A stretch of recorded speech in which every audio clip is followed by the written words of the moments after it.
Welcome to the Enlighten Up podcast, where I am going to take you into a deep exploration of what it means to exist in this current reality. We are going to raise your vibes, open your mind, expand your heart, and dive deep into the wondrous mysteries and possibilities of this lifetime. There's been a spiritual catalyst that has set in motion the awakening process of many across the globe to return to the knowingness of self and unite what has been separated. Together, we're going to bring light into that darkness. We're going to remember the joy of living. But most of all, we're going to turn up the volume of our own eternal power and do the thing we're here to do.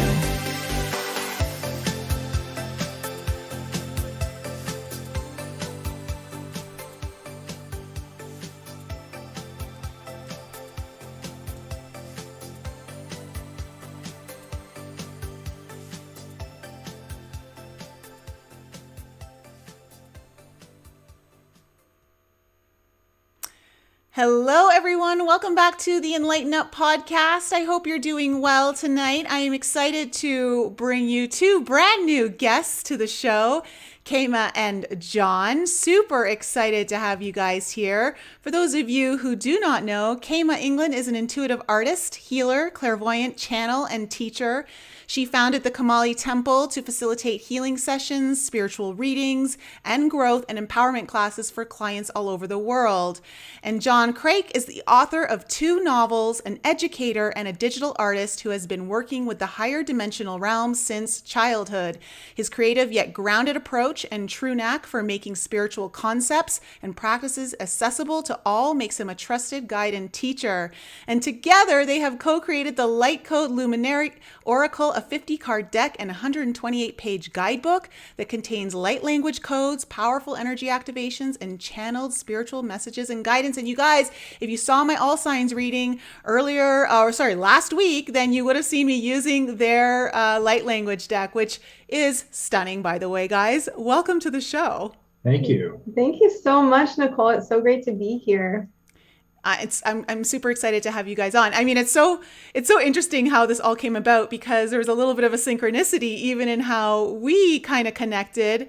Kaima, you kind of were, I guess you were following from your Luminary Light Code Instagram page. You followed me, and I remember seeing that I got you on my followers, and I thought, oh, what's that? And I was like, oh, I'll go look at that in a second, and then I forgot, and then I went back and I was like, I kept getting this message, go look at her page, go look at the page. And so when I finally looked at it, I was like, this is really beautiful. I need to connect. And so I reached out to you.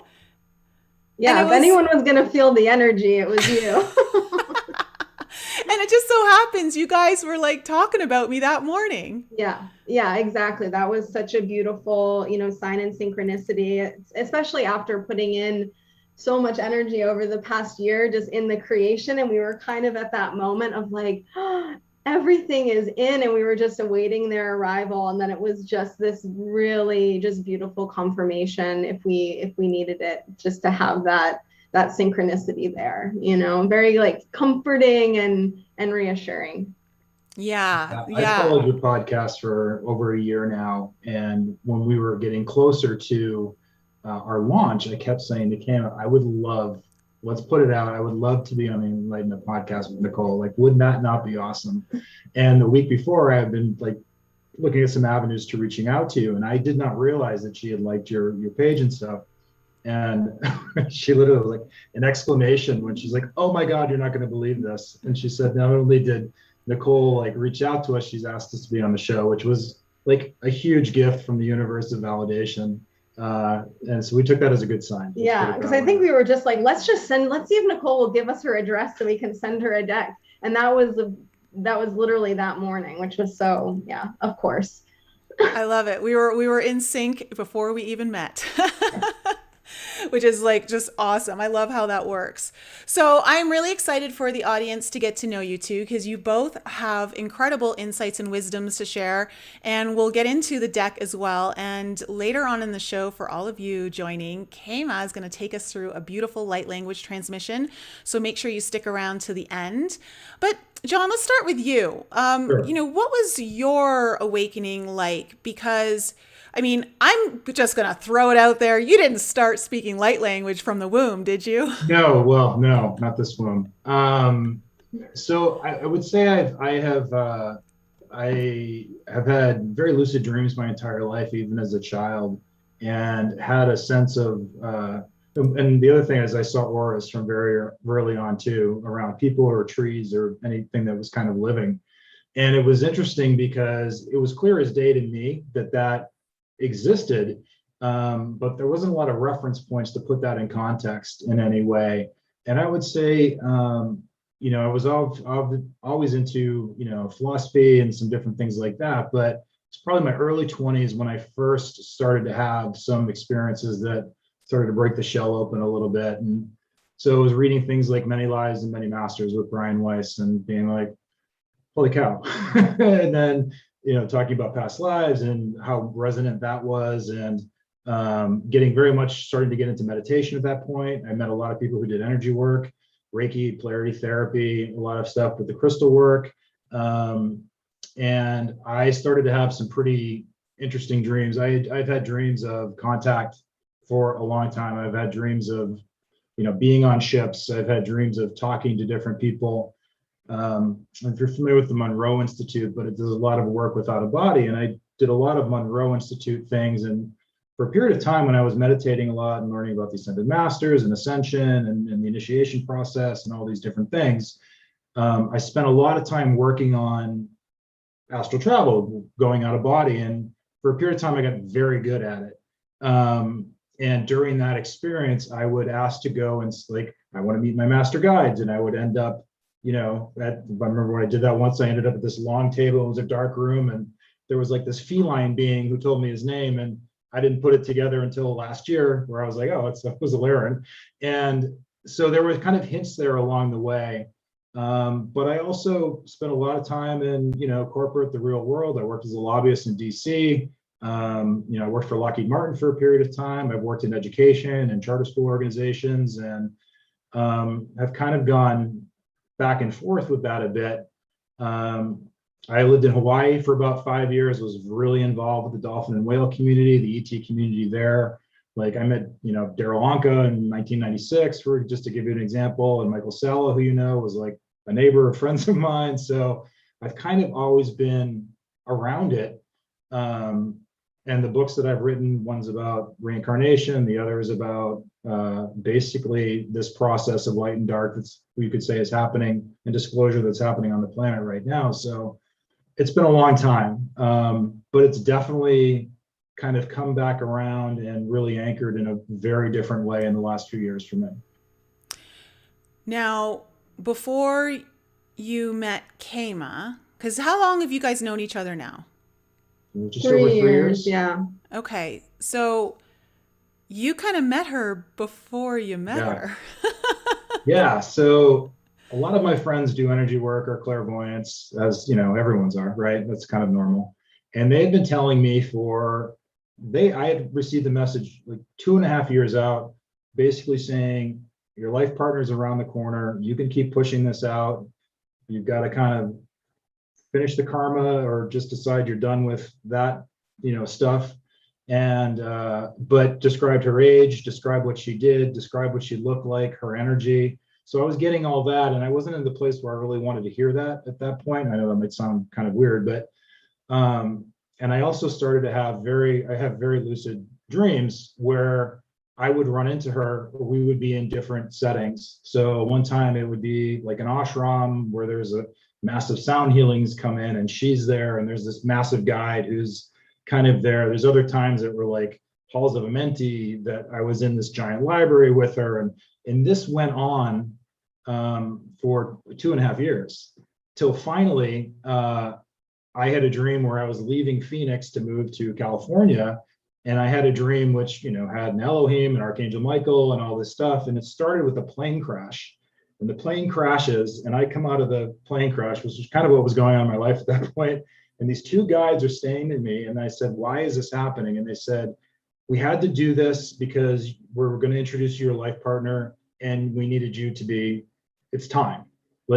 So we basically shut everything down, and this is what's going to happen. And then introduced me to her in the dream state. So yeah, it was pretty extraordinary. And when we met, it was kind of an instant understanding and knowing as well. So, and I told that story before I left to a group of people. I was in a meditation energy healing group, and I told that dream and that story before I left.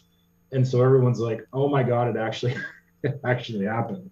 So, okay. Well, first of all, I'm glad that you were driving to California, right? You packed up your car? Yeah, not one. Right. Good point. You gotta, yeah.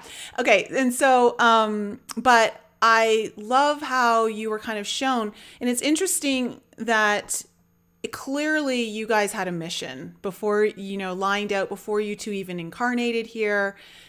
Sometimes our partnerships can be more of a free will choice, and it may line up, it may not line up, but it sounds to me like you really didn't have a choice. This was lining up one way or the other.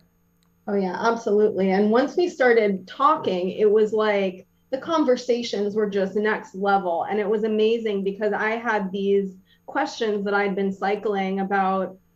At that time, it was Serapis Bey, and I was like in deep with understanding his energy. And I didn't have anyone around me that I could talk to about this. And there was a few different things like that were really coming up and present. I'm like, why am I getting these intuitions around, oh geez, it was like the Persian Empire, like all kinds of like all these things that were coming into my consciousness. And I'm like, what is this? And then John comes along. And so I just start listing off all these things that had been coming through for me. And he like was able to finish be able to give me the answers that I was looking for, that I didn't even know I was looking for. So it was like this whole depth of kind of like conversation, but synchronicity, and him being able to like fill in these blanks, that it was truly, it was truly something special. Wow. So how did you guys meet? Like what were the parameters? I actually went to a full moon sound bath that Kayma was putting on and or hosting and doing, and that's how I met. I went to that, and we kind of became friends after that, and got to know each other. Did she have her picture up on a flyer or something? Did you I know did it was not, her? no, not at all. Not at all. I had no idea what she would look like. Yeah, I think it was a meetup. It was, right? Or is that how you found it? Yep. Oh, cool. I love it. Oh, I love sound baths. They're just absolutely amazing. So then, Kaima, how about you? I mean, have you always been awakened? Did you have a kind of a start kind of like awakening process, or was it gentle? Yeah, so I would say, I mean, when I was younger, like upon reflection, it was like I liked to call myself it was like a spiritual psychologist. I didn't know what it was that was occurring for me at this time at a very young age. But what I did know is that I could feel people's feelings. I knew what people were feeling like underneath the words that they were expressing or not expressing. I could read someone's energy like start to finish. And like many, you get to a certain point when you realize that's not everyone's experience. And it was for me, as a child, that was like, it was a lot to feel like you weren't understood, to feel like no one could see what you were seeing. I used to find myself saying all the time to my parents, like, you don't see that. And that was in reference to so many things, someone like I could see motives, I could see underlying intentions, so much. So, but eventually that I like purposefully kind of shut that down, and, in an attempt to fit in, live a normal life, that kind of thing. And, fast forward to my early 20s, it was the intuition, even at that time with kind of this active shutting down, there was a very strong intuition that my life was going to change, and that I was going to take that route of healing work. And because I knew I got to this certain point when I was living in Brooklyn, New York, that it was just so clear to me that, and this is at like age 22, and it was very clear that I was meant to, it was like to stop living someone else's life, stop living someone else's path and dream, and begin to live your own. And in that, at that age of 22, I was like, okay, well, what's the one thing that would, you know, take me, like, be that first step on the path? And I flashed to Reiki, because as a child, my mom was also a Reiki practitioner. I would receive Reiki, the energy of it never left. And so that was really my reference point. And then the moment that I signed up for my first Reiki training, like minutes after my hours got cut at the job that I had, it was just this beautiful divine synchronicity. And I was like, okay, there's no turning back. And it just kind of came through me what the steps were going to be. They certainly weren't easy, because I had a lot to unpack to be able to, you know, authentically align with this path that I knew I was being called forth into. And really from there, it was no looking back. And for the past 13-ish years, I've been working for myself as an energetic practitioner, and that led me out eventually to California, where I at first had a brick and mortar business, energy healing, crystals, you know, holding events and classes and things like that. And then with COVID, I gravitated into the online space, which has been really beautiful, because it's a way to, you know, connect with more beings around the world. And especially with the light language, I feel like it's turning on, the sensitivities are turning on, and to be able to have a reference point around the globe so that you don't feel alone and you feel like you have a safe place to connect and communicate. Yeah. So that's where I am. Yeah. So the light language is key here, guys, because both Kayma and John speak light language and draw, sign, all of that. So before we get into how your light language turned on, John, because that was a very interesting experience, and we'll segue into a very cool topic. The light language definitely seems to be activating at Mach speeds across the globe for many.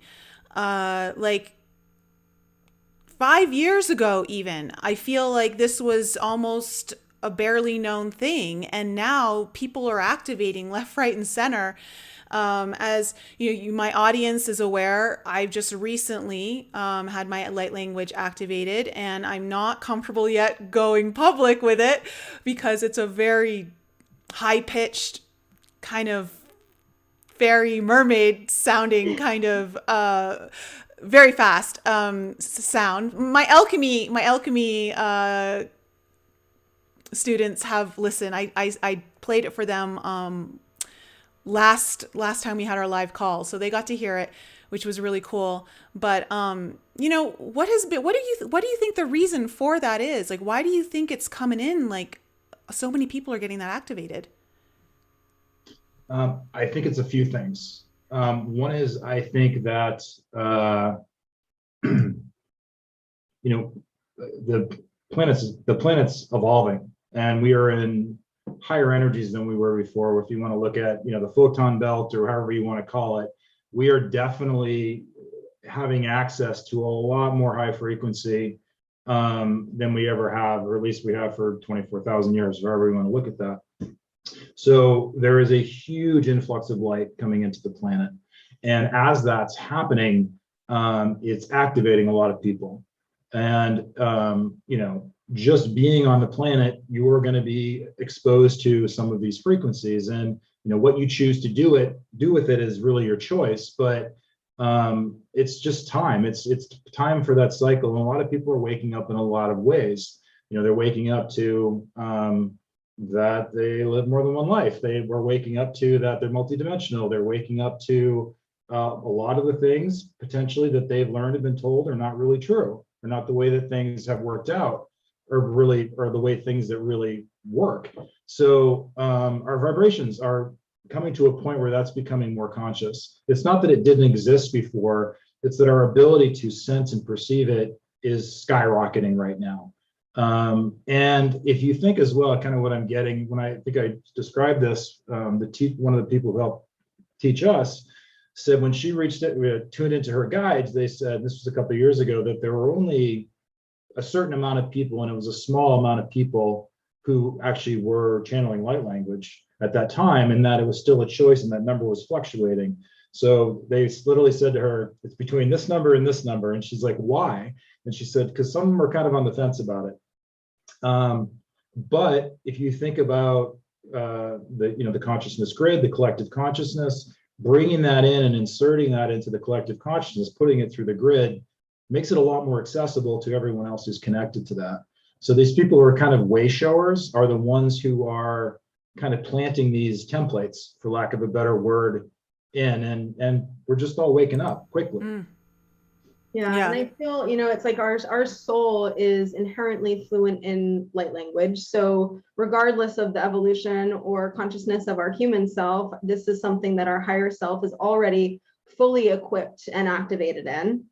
But I do feel, as John said, as the frequency is clearly raising, and and paired with that, the message that I got when it was coming through me, because like you, there is an apprehension in the beginning, because it can bring up a lot of vulnerability. For me, it was very emotional. And how did I feel about sharing that, through the portal of social media, never mind in healing sessions. And so with the message that I got, just like everything else, is like, it's not about you. You showing up is actually giving the permission to someone else to feel comfortable, just as speaking your truth in your human language. It's like when you see someone else and you're surrounded and uplifted by someone else supporting you, speaking your truth, it's really an aspect of that. So I do feel that, as we are lifting our vibration, we're just becoming more aware of what already is. And these streams are active and around us all the time. They are. Yeah. It's definitely becoming more common. And I think that, the more people are speaking it, the more people are going to understand that that's actually available to us, and may open people's hearts, because I think that's what needs to be open the most, is someone's heart, because judgment really closes it down, which is totally normal. But opening the hearts, the more of our hearts that are opening, the more that this can come through. So John, well, can I actually say something about that? Yeah, I think absolutely. one of the really, and especially for me, it's one of the things that was transformative for me in this process, is light language. Essentially, it works through your higher self. Your higher self is fluent in this and is translating. And if you think of light language, generally people talk about what it is, but we call it the language of the soul, the multidimensional language of, however that works. But that it does work on many different levels, and it's layered light and sound in these transmissions. And your higher self literally is reaching into this stream of light language and pulling down, choosing what is perfect for you right now. So you and I could hear the same light language transmission and get vastly different things. It also works out of time. It's like putting these seeds or activations and codes into your light body, and they will turn on through the wisdom of your higher self, or through choice or free will, however that's working. But Kierkegaard called the brain the dog's breakfast. It bypasses the brain. It works directly through your heart center, through your higher self and your soul. So you're bypassing the logical part of it. And that's a leap. That, at least for someone like me, it's like, okay, I don't really understand this, but the feeling of it, and I'm clairsentient, mostly that's by feel, that's kind of my main receiving, was so undeniable. And the energy it was so powerful and beautiful that I literally thought, I could not deny that this was occurring. I didn't necessarily have a name for it at first, but it was as real as real. There was no doubt in my mind that this was a thing, and it was incredible. Okay, this is perfect, because you just talked about the multidimensional aspects of ourselves and how we're able to access certain parts of that through, like, the light language is helping us to pull some of that in to this present dimension. So tell us how your light language turned on for you, and how you feel that mechanism is working with our technology, like our DNA, I should say, our DNA technology. Absolutely. So, and again, I'll say right from the beginning, everyone has their own experience and belief system about this. And I don't know that you have to have the same belief system as me to benefit from light language, but my understanding of it. What was the first question? How it came in for me? Yeah, just kind of share with us Yeah, first so I how what had read your about yeah. light language for years. I mean, some, Tashiri Taka-Ren or some people in the past, and Amor Kuan Yin had written about light language. I did this mythology called the Melchizedek method 20 years ago as well, and they talked about light language and light codes.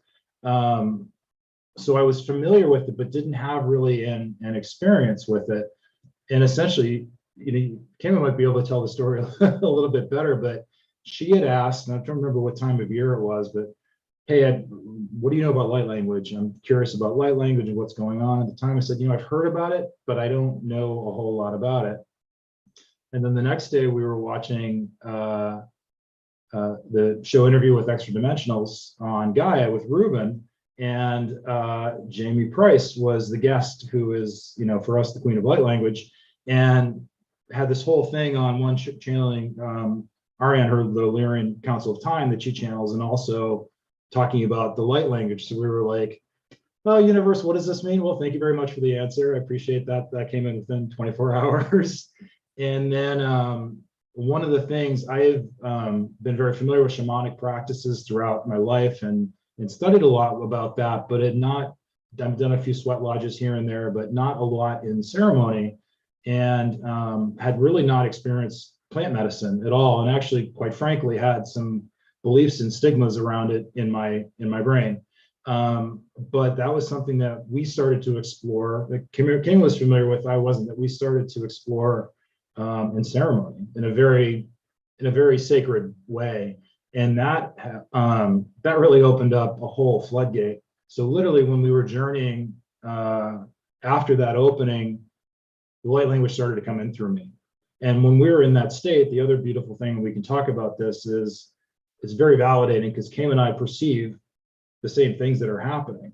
So we're not making up what we're perceiving. And she could, well, you can talk about it, but literally see the light language and how it was channeling.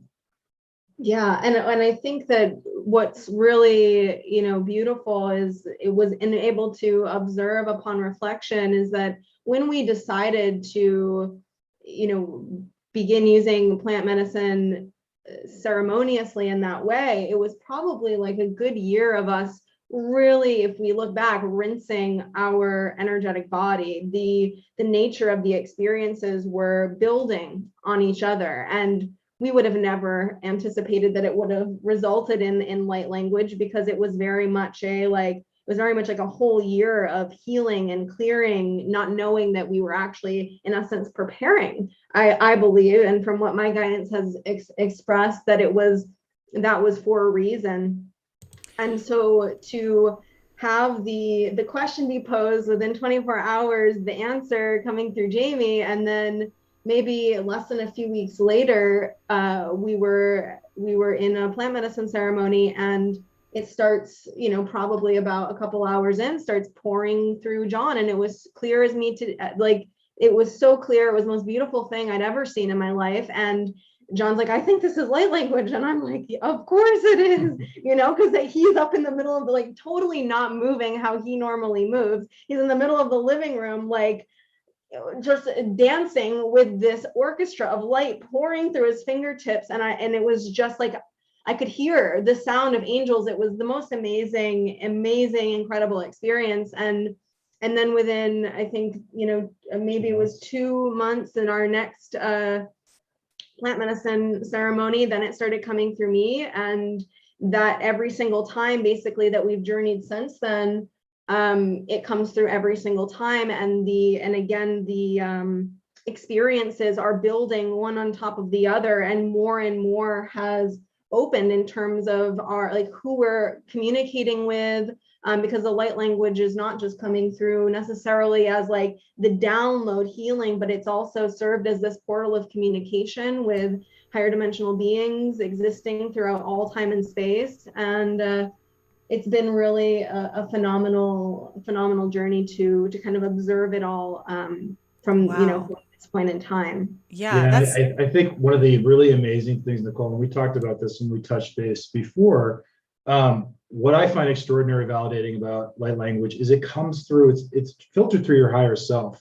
So this is something that you're having a direct experience of. It's not, you're looking out to have to your surroundings reflect something back to you for validation or a sign or whatever. You are running these energies. You personally are in touch with these energies, and you are in touch with it on many different levels at the same time. So for me, it came back to, I have had this experience. I continue to have this experience. For me, it is very real. And it's not like I read about it. It's not, it is an experiential thing that occurs. And I think that's a lesson we're all facing and being asked to do as well right now, that regardless of what you're seeing externally, regardless of what the narratives are, and regardless of what you've been told, and they're very confusing, I find this to be incredibly validating, because I don't have to go to an outside source to channel light language, or we never really have to go to an outside source of anyway, but I know what it is for me because I've had that experience. And I just think it's everyone's being asked in a lot of ways to try to develop that relationship with themselves, to have those kinds of experiences, whether it's connecting to their own truth, their own higher self, their ability to discern what's going on in their lives. And so I just think it's been a gift on so many levels. Oh, absolutely. Absolutely. And so the plant medicine that you were using, which one was that? Yeah, so psilocybin. Okay. And that was a really fascinating experience as well, because we're very connected to the healing community, not only alternative, which you would call, the energy spiritual healer, but some mainstream folks as well. And there are pockets, let's say around the country, where a lot of studies are being conducted right now on the benefits of psilocybin to treat PTSD, depression, long-term things. And so we had a lot of resources in terms of how people were using this substance.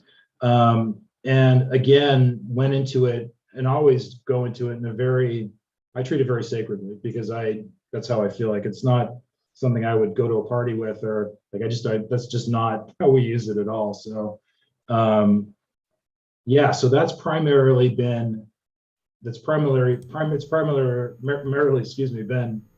through mushrooms.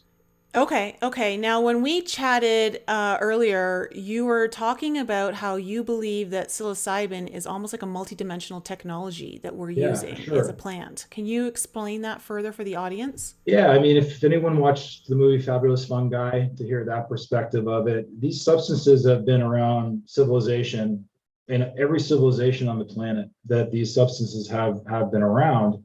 And whether it's ayahuasca, the story behind how, the Icaros and stuff use ayahuasca, or how people have used the plant medicine.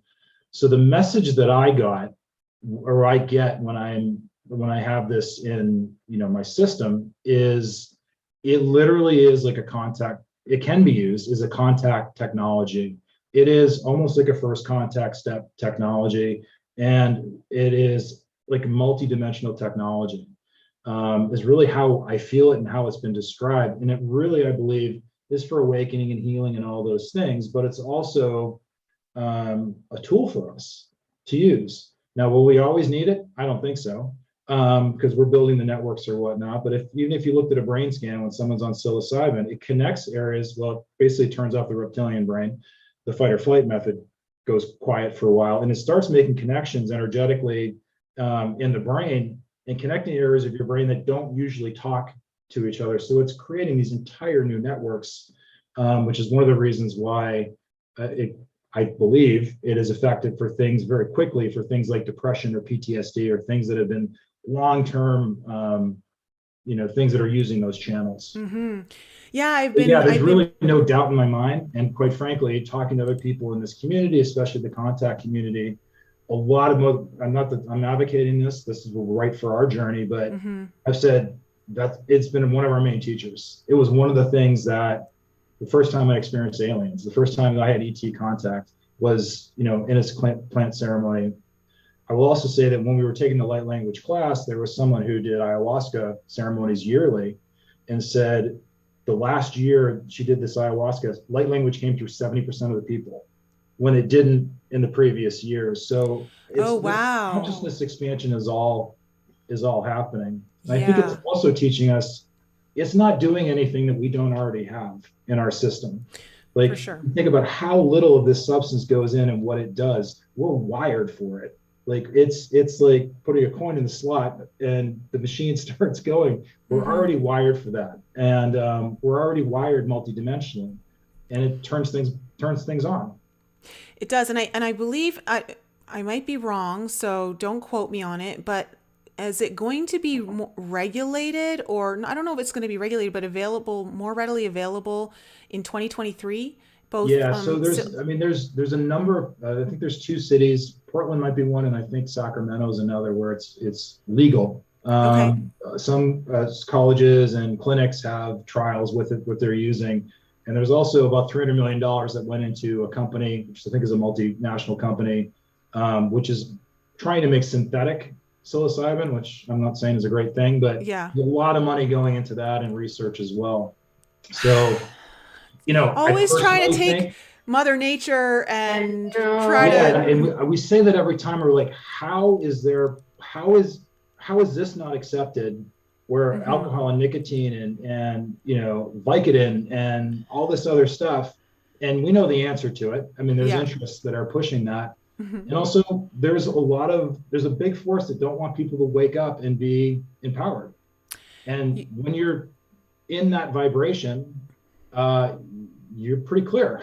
You're seeing things very clearly. I was at an event a couple weekends ago and I met a woman whose husband is working with ketamine to help those who suffer from PTSD to recover. And from what I understand, I guess it's a bit gentler than psilocybin, and it basically softens like you said, it turns off the reptilian, so it turns off your fight or flight mode, and you get to recall your memories of, like, if you've gone through like whatever PTSD trauma that you've experienced, and you can recall the memories, but you recall them with, from what I understand, ketamine, it's a neutral state.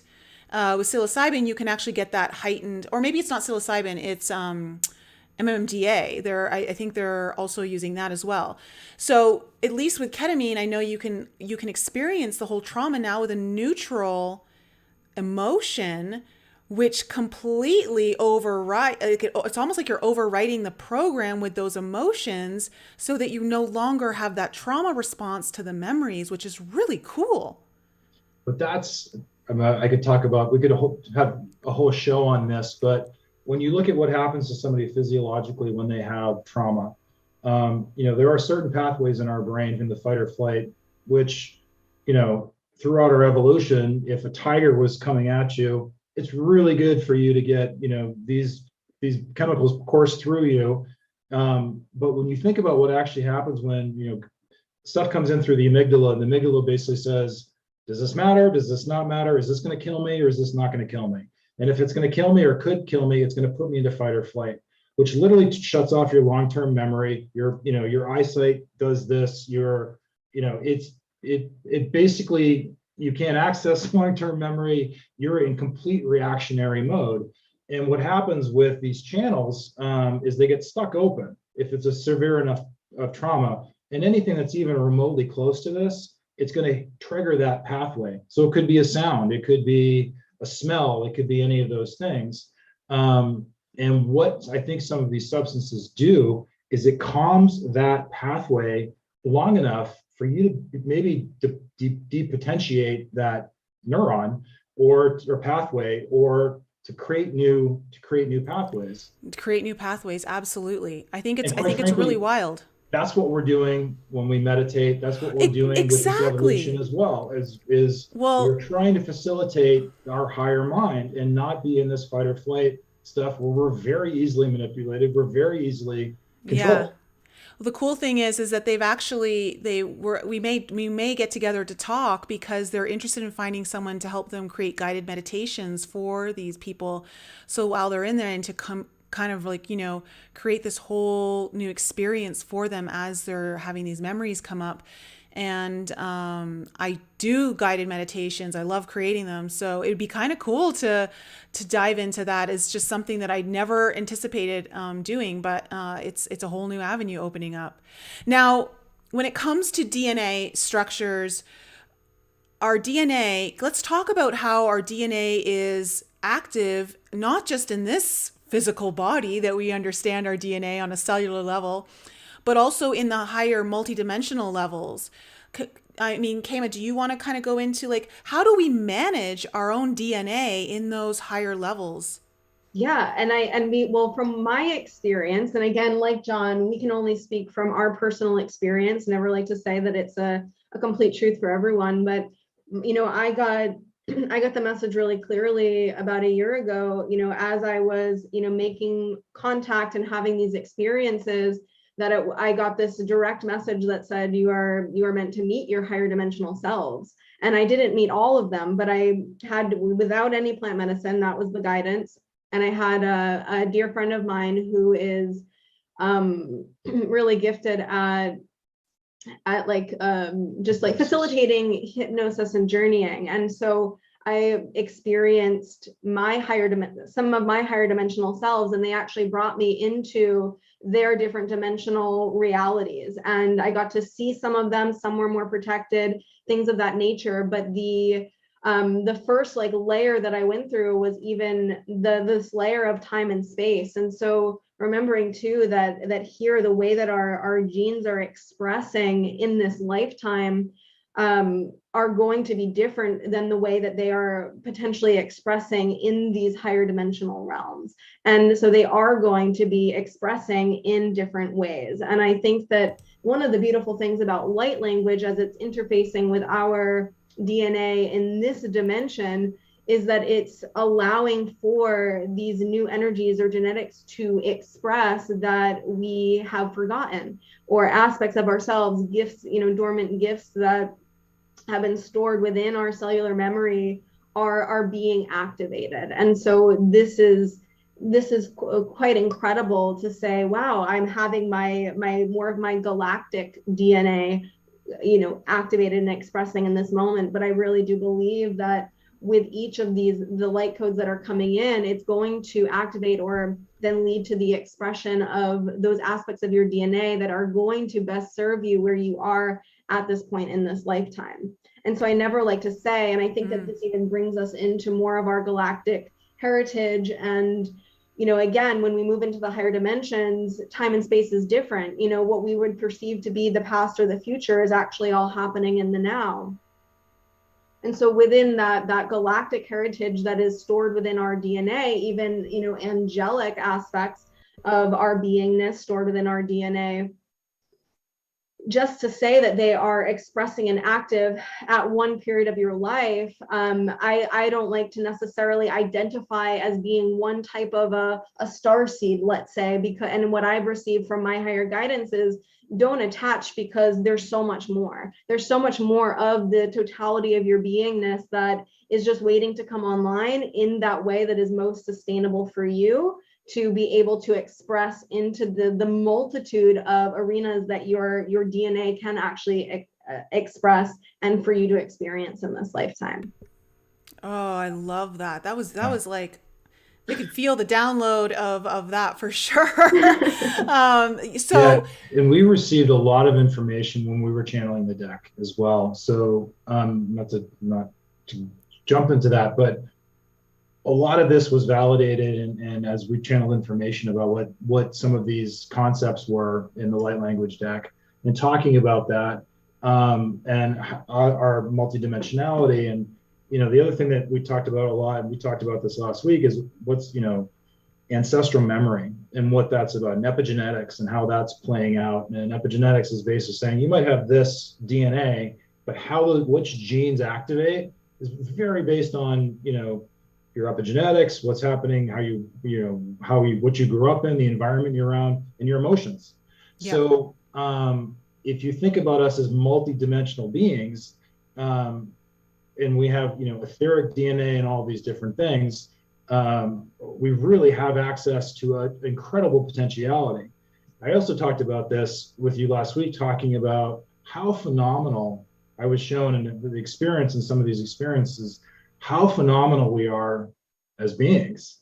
And whether you believe that we're from 7 races that were put together, or however you want to explain this, and the way it was explained to me is our main DNA is from 7 different races, but some of those were someone's coming in, some of those were hybrids. So there's actually like 12 or 13 that are mixed, and some of them are from, maybe it was 6-dimensional Palladians who, threw something in, or 8-dimensional Arcturians, and or the Anunnaki, or however that worked. But not only do we have access energetically to these different dimensions, but we actually have in our makeup dimensional DNA. We're able to actually, we're already in those realms. We have like footholds in those realms. And the other thing that I saw, which is hard to articulate sometimes, but how phenomenal we are, is our ability to channel those frequencies, to experience those frequencies and those realities from the totality of the quantum, from the totality of all experiences. What we're able to channel and emulate through our frequency and experience is unbelievable. Like a 6-dimensional concept lifetime frequency, we have the ability to access those frequencies. Not every species has that, from what I understand, at all. They might be able to kind of see into different, but they're not in it. We're like angelic galactic humans, and that's what's coming online for us. And there's no frame of reference for a lot of this. There's just no this is how you do it. And whether you believe that we're doing it in a different way than anyone's ever done it before throughout creation, or this is just part of the national ascension process, or this is just where we're at in this moment in this focus point in reality, we are learning to, not only realize that we have access to all of this, but what are we going to do with it? How do you play with those energies? How do you, what are you going to do? Because the other message, I'll stop after this, but the message that really came through is thoughts are great. They're important, but frequency and your emotion are what run the show. Yeah, 100%. And your frequency is set by your emotional state. It's not about what you think. It's about where your frequency is. So think about that. We are able to, we're like frequency matching generating machines. So we can go up to fifth density, channel that energy and hold that frequency in our body. It's not just a mental thing. We have the matter, the energetics, the templates for that. And that is incredible when you think about it. Yeah. No, and I know. think that's why nervous system relation is also so important, because to be able to hold it, and when I did that journey of moving into my higher dimensional selves, the message was, because I felt like, okay, I know I'm meant to facilitate this. And the direct message that I got was, it's your job to actually create the space for your clients and your students to actually embody their higher dimensional selves in the now, or learn how to channel that energy in the now, in this vibration, not necessarily to just catapult, somewhere outside of this experience and then kind of come back into the body with a sense of either longing or disconnect. It's actually teaching how to merge, and that's available to us now. Yeah. So, okay, there's a lot I want to comment on here, and I don't know, I'm going to forget now. So I just think it's important, because Peter Maxwell Slattery talked about this on my podcast back in June, about how we are very unique in how our DNA is, that we can actually project ourselves physically into other realities, other places and time that not other beings can do. This is a very unique trait to being human, and I don't think many of us fully understand the power that we actually hold within our DNA. And as you said, this I think is one of the reasons, even going down to an epigenetic level, is that if we truly can start turning on and off certain gene expressions through our emotional state, and by changing the environment around us, or for sure how we react to the environment around us by our perception, then we can, through our meditative practice, our breath work, our loving choices that we choose for how we want to experience anything by staying in a less polarized perspective, we can actually start to turn on by pulling in the codes from the higher dimensions, start turning them on in this one and start not, just experiencing what we're experiencing in, say, our third eye, but actually perhaps start physically experiencing it altogether. Yes, absolutely. And that's, something that we love about Jamie, as well as as a teacher and a practitioner, is that she's very, very much in the forefront of teaching and reiterating the importance of that merging. And it is available. And I think that the coolest thing is, sometimes you experience light language and we know that it bypasses the mind, the brain, and it moves right into the heart and into the body, into the cellular structure. And we can have some sort of an experience through our inner subtle senses.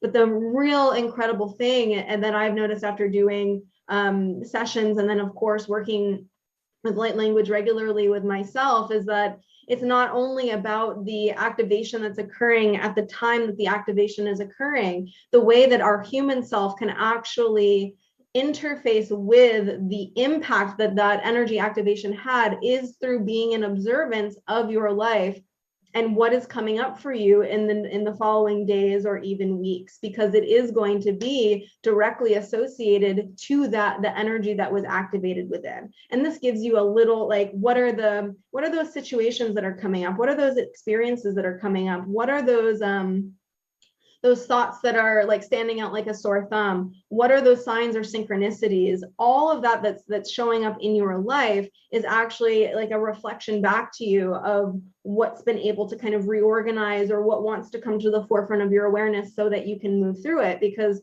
often, especially with the clearing and the activation, while much can occur in the light language transmission itself, sometimes there can't be like this interference with the highest good of the individual who is receiving it. And the highest good would actually be that they interface with maybe like through a lesson or through an experience or through a trigger, so that the human self can kind of co-create. Oh, I love that. And for all of you guys out there who are not, sure how to, activate more of your intuitive gifts and all of that, just through like the gene expression and epigenetics alone, it should be a reminder to all of you to act as if, and pull in the emotions. Like if you can kind of future trip just a little bit and imagine yourself having all of these in different kinds of intuitive gifts turned on, and how it would make you feel and how that would feel in your heart, and then take those frequencies, inject them into this current moment, this current now, and start playing with your own intuition. Even if you don't know if you're right or wrong, it doesn't matter. You've got to get past all of that. And you can start turning on the genes that actually hold those gifts for you. You can start doing that. I firmly believe that's what happened for me. I just, I taught myself how to read tarot, and literally within a month of like playing with different decks, I was like, well, let me just start doing this on my YouTube and start doing it. And I was like, what am I doing? And I just forced myself into it, and it kind of like catapults you into this, it's not that I was faking anything, but I really had to push myself. I had to like really like believe in myself. And I believe it 100% that is one of the reasons why I've been able to activate more and more gifts, is just by putting myself in situations where I'm forced to, like the first time I ever channeled someone's inner child, I just decided, what, I'm going to just do this now for you. And I didn't know how it was going to turn out. I just had to start doing it and believing in myself. And as I did, things just start streaming through. So for all of you in the audience, I know this is a major question and topic that comes up, is you just have to start acting as if, so you could start turning on that gene expression. Now, I really want to get into a light language transmission, but before we do, let's talk about your Oracle deck, because it's beautiful, it's stunning, and it's super activating. For those of you who haven't seen it yet, I'm just going to show it on the screen. The Light Code Luminary Oracle. It's gorgeous. It's 58 cards? 50. 50 cards. And I use it in my last all signs. So how did this all come up? How was creating this deck for you guys? Yeah, so the light language had been coming through, obviously verbally, through hands, through movement, through writing, as it will. And in my morning practice, it's really very much devoted to light language at this point, and that's just the energy that wants to come through. And so whatever way that wants to express. And so a lot of times it will be, I'm working with just pages and pages of light codes coming through. And it just so happened one day that John had left out a stack of index cards.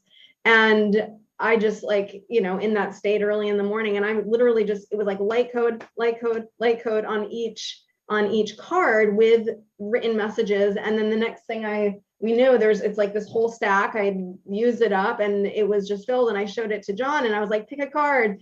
And literally that was kind of just the beginning. And then the next thing I knew, John's like figuring out how to trying to upload things onto the computer. And from there, it just was, one step after the other. They just wanted to be created, and then when, that basically evolved. And as John was putting things together online, this whole new, because again, like the light codes are coming from primarily, through our higher self, but the galactic, angelic, and elemental realms.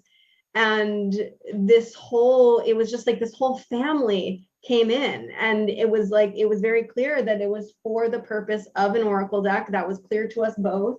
And through me doing the channeled expression, and John with his talent, putting things together graphically, we were able to combine that into a full deck. And then we basically took the cards and each sat with them individually. So both John and I sat with each of the 50 cards separately, channeled, pages of what we got for each card, and then compared our notes. And that was eventually what became the guidebook. So even though, the guidebook is there with, these channel transmissions and guidance, really our invitation for everyone is to connect with the energy of the cards first, to have your own experiences, especially for those that are desiring their gifts to come more online. Connect to the energy. What is it expressing through you? And just being an observance of that. And then the guidebook is there to perhaps put some pieces together. And again, with the importance of that we feel with the integration, that merging of the non-physical with the physical, with each of the cards, following the description is a prompt or an invitation for integration. So how can you apply this energy? If you haven't already intuitively got a download as to how to do that, there is a very clear way as to how you can bring the multi-layered energy of that light code into your life in a very like practical and easy but powerful way. Yeah. It's a beautiful deck. I am so glad that you both created it, that you were both called together to create such a beautiful it's artwork for sure, but it's powerful. I've used it in several of my readings already with my clients one-on-one, and I really am enjoying some of the messages that are coming through, because I always try to tune into the cards before I go to the book. And it's really cool to kind of see what's kind of coming through, the light language artwork and how it's displayed it's fantastic. And I love the color scheme that you guys chose for it and worked with. So yeah, it was really guided the whole way. And when Kayma really did, there was a few of the main art pieces that came through with me, but the majority of the language was through Kayma. And then once I had it, my guidance was very specific about the geometry to use, the color schemes to use, and it was a really interesting experience, Nicole, because again, there was no well, you do it this way. Like if you're doing a tarot deck, you've got the 4 suits, you've got 500 years of story behind that and structure. This is very different. So there really were no guideposts other than, does that feel good to me? Does that feel like it's aligned and that's correct? And even if it was off a little bit, I mean, we went through many iterations until it really felt like, okay, this is good. And I do think the beautiful thing was, the thing that actually took us the longest time was the guidebook, because we had Kaima's, the divine feminine, divine masculine. We had like more linear, like more emotional, more logical, like how that, and that was literally what took us the longest time. And what we eventually came to was,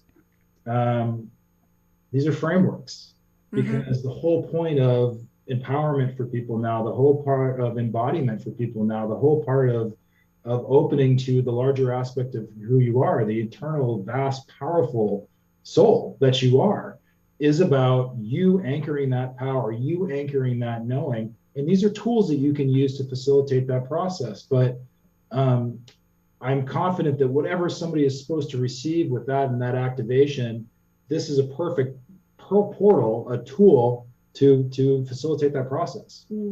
Well, I'm excited. Everyone who's in the audience right now, the links are in the description below the video. And for those of you listening later on the podcast, the links are in the show notes. To purchase a deck, if you're so inclined, I highly suggest you do. And also, if you'd like to connect with Kayma or John, those links are in the description as well.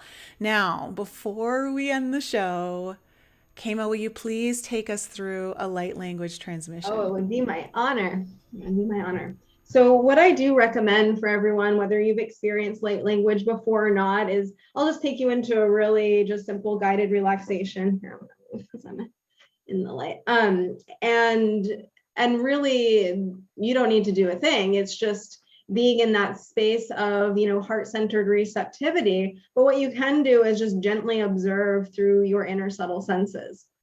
What do I feel? Are there sensations moving through? Do I actually feel energy moving through? Are emotions kind of coming up? Nothing that you need to attach to or figure out, but just to get curious on that inner subtle landscape, as this too is the way that you can build those subtle energetic muscles to be able to interface with light language or really any form of subtle body communication. So feelings, anything that occurs behind closed eyes, like lights, colors, images, things of that nature. You might hear messages, you might hear words, you might hear sounds, you might feel pressures or ringing, or you might just have an overall sense of, wow, this is coming through as like a deep, heartfelt remembrance, or this is speaking to my soul, or I just know something profound is occurring. So regardless of what your observance of it is, it does not equate to the way that it is powerfully influencing your subtle energetic body,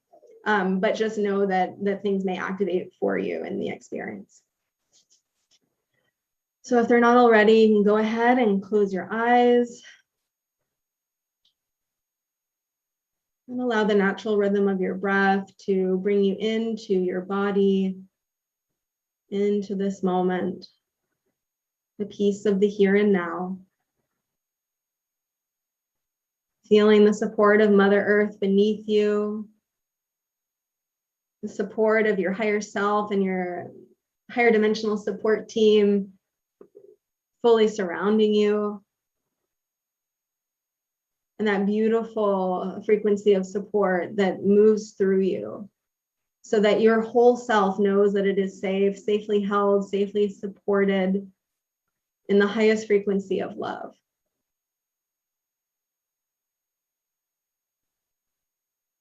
And so you can just give your whole self, body, mind, emotions, spirit, the full permission to relax and to receive.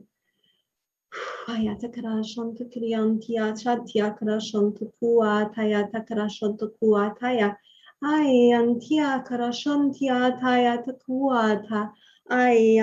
krashotokuantia krashayanti kranshotokuantia krashotokuanta kranshotokushantia kriantia kriashantia krashotoku ayatakara ayantakara shotokuantia krashotokuranchatikruanchatia ayantia krashayantayantayantayan kuantaya tuantaya krashotokuata ayata kuashatatriachatikuruachantikira ayanta krashanta kura ayanta krashatakuata Shantia kra shunto kurayanti anta uashata kra shanta kra shunto kuata krayanta kra shunto kuanta yata kuashata krayanti kra shanta kua ayanta kra shata kura shanta krayanta kuashata krayantia kra shunto kuata kra Shantiakra, Shatakra, Chantakra,